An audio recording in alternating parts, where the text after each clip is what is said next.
I was absolutely honored when you asked me if I wanted to speak today. I mean, how could I not? Candace was my favorite person in the entire world, besides my nuclear family. And my family loved her like she was blood. I think we agree that Candace was 100%. She was ride or die, funny, and absolutely irreplaceable. Now here's for a little bit of crowd participation, which will be fun. By show of hands, how many people here shared a laugh with Candace? Right? If she was here, she'd be laughing too. Now to keep it real, how many people here has she rolled her eyes at least once? I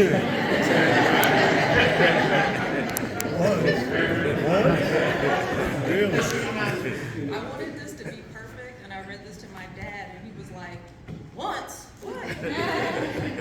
Me too. So Candace and I first met in pre-K, a program here in Columbia called Head Start. Our moms were fast friends, and we have terrorized each other ever since. And the spirit of my words is to give you additional things that when you see reminders of these, it'll just bring a smile to your heart. We had marathon phone calls, Talika knows all about those, texts, meme wars, and video chats at all hours of the night. We would talk about everything, mundane, serious, not so serious, and then we'd laugh and always bring up the same old story saying, hey, remember that time? Just like that. We were those two old dudes on the Muppets in the balcony, you know? And we spent literally the last 40 years laughing like kids who heard old ladies cussing at church.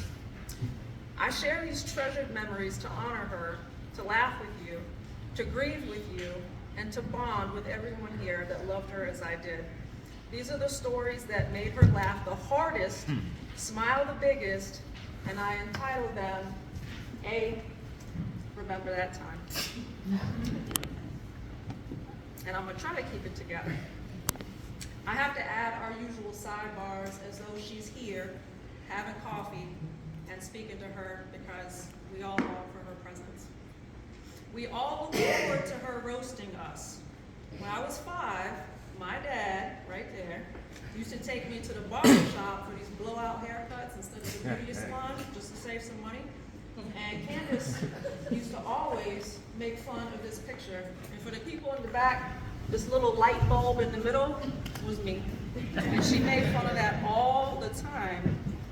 Hey, remember that time your mom said after we first met, you asked me if I was a little white boy?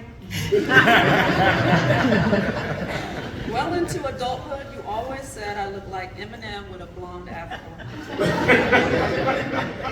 And then I let my kids see this, and then Eva said, I quote, I mean, she's not wrong, mommy. Right. Dancing around singing made her happy, especially when she thought no one was looking. Remember that one Saturday morning when you were 7, outside your apartment complex twirling in that dope Raggedy Ann dress, singing the sun will come out tomorrow. Then you ran inside when people started clapping from their balconies. Epic. And she loved telling that story. Remember that time in 8th grade, you walked past our hallway mirror and you stopped cold because you said you saw your reflection go in the opposite direction? And then Ms. Roman said she was going to get you a urinalysis after that, and I don't know if she ever did. Probably should have.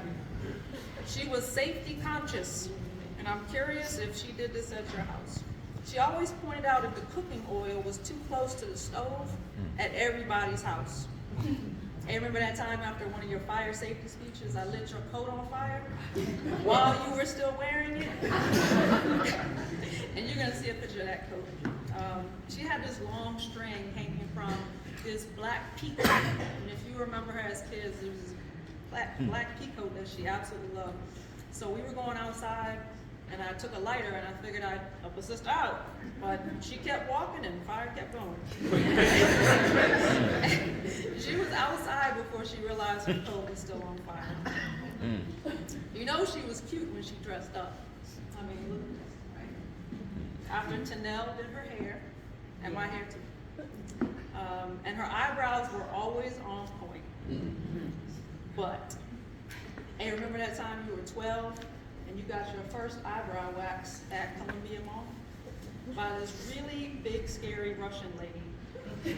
And she went into this first random salon, did no research, and she was 12. So this big, scary lady comes out and said, "Yeah, you come back here now."